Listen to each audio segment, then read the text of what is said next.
नमस्कार, आप देख रहे हैं पीपल वर्सेस पॉलिटिक्स। मैं हूं शिवम। आज आपको हम शिक्षा के एक बड़े धमाके के साथ रूबरू कराने वाले हैं। इस वक्त हिंदी भाषा को लेकर पूरे देश में बात चल रही है। तमिलनाडु वर्सेस उत्तर प्रदेश की बात करेंगे। एक तरफ तमिलनाडु जो शिक्षा का सुपरस्टार है, जो हर बार शिक्षा के क्षेत्र में बाजी मार ले जाता है, और दूसरी तरफ है यूपी जो अभी रेस में थोड़ा पसीना बहा रहा है।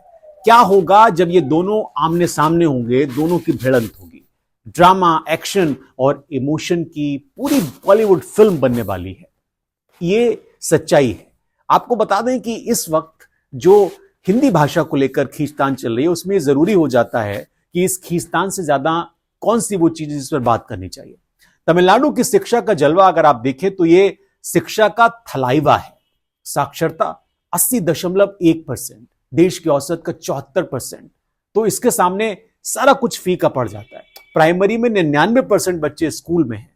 ड्रॉप आउट रेट जो है वो सिर्फ 0.5%, यानी बच्चे स्कूल से भागते ही नहीं है यहां पर, बल्कि चिपक जाते हैं। और इसका सीक्रेट क्या है? इसका सीक्रेट है नून मील प्रोग्राम। 1982 से बच्चों को फ्री में खाना और मम्मी पापा खुश हो जाते हैं। अरे खाना मुफ्त है, पढ़ाई मस्त है, तो चलो भेजो। नतीजा यह होता है कि ड्रॉप आउट नीचे आ जाता है। तमिलनाडु ने शिक्षा को ऐसा मसाला दिया है, ऐसा मसाला शिक्षा में डाला है कि हर कोई तमिलनाडु की इस व्यवस्था का फैन है। अब अगर आप यूपी की बात करेंगे तो यहां की शिक्षा की कहानी बड़ी लचर है। साक्षरता दर 67.7%, देश के औसत से पीछे। बच्चे स्कूल जाते हैं 92%, लेकिन 14% प्राइमरी में और 31% सेकेंडरी में टाटा बाय बाय करके चले जाते हैं। क्यों? क्योंकि यहां सुविधाएं खटारा बस जैसी हैं। टॉयलेट चाहिए, नहीं है यहां पर। तमिलनाडु में 74% स्कूलों में टॉयलेट है, यूपी में सिर्फ 41%। लड़कियां अगर आप बात करेंगे तो टॉयलेट नहीं तो स्कूल नहीं जाती हैं लड़कियां। यूपी की राह में बहुत सारे रोड़े हैं, लेकिन क्या ये गेम चेंजर बन पाएगा भविष्य में?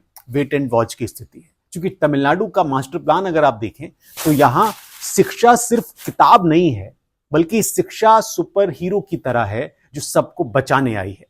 द्रविड़ आंदोलन ने यह कहा कि शिक्षा सबकी है, भेदभाव नॉट ओके। SC ST बच्चों की साक्षरता 77% है, यहां पर देश में सबसे आगे है। स्कूलों में डिजिटल क्लास हैं, स्मार्ट टीवी हैं। जैसे आप अगर एवेंजर्स का देखें तो एवेंजर्स का हेडक्वार्टर लगेंगे बहुत सारे स्कूल। यूपी की कहानी में विलेन कई हैं, जैसे खराब इंफ्रास्ट्रक्चर है और टीचरों की कमी है, लेकिन कुछ हीरो भी हैं, जैसे नई कोशिशें। NEP 2020 को यूपी ने फुल स्पीड में लागू किया, ये उसकी खासियत है। निपुण भारत से बच्चों को ABC सिखाने का प्लान बनाया गया, ये भी सच है। लेकिन एक कड़वा सच ये है कि 8,66,361 स्कूल हैं, क्वालिटी में सब के सब ढीले हैं। लड़कियों की साक्षरता 53.3% है, तमिलनाडु की 70%। चलो आपको एक और चीज बताते हैं। तमिलनाडु में GER 100% है, ड्रॉप आउट 0.5% है, फंक्शनल लिटरेसी 74% है। ये शिक्षा का सिक्सर मारने वाला स्टेट है। यूपी में प्राइमरी 92% ड्रॉप आउट, 14.31%, लिटरेसी 28 से 63, यानी अभी कैच आउट जैसे हालात है।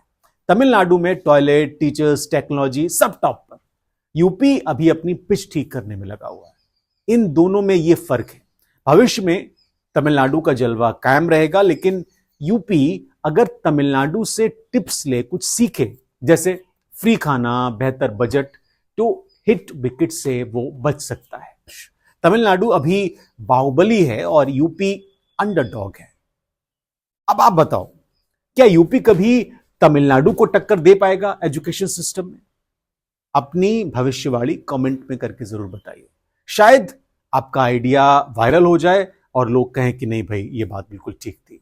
आपको अगर वीडियो पसंद आया हो तो लाइक करिए, शेयर कीजिए और सब्सक्राइब बटन जरूर दबाइए। और अगले एपिसोड का इंतजार भी करिए। जय हिंद, बहुत शुक्रिया।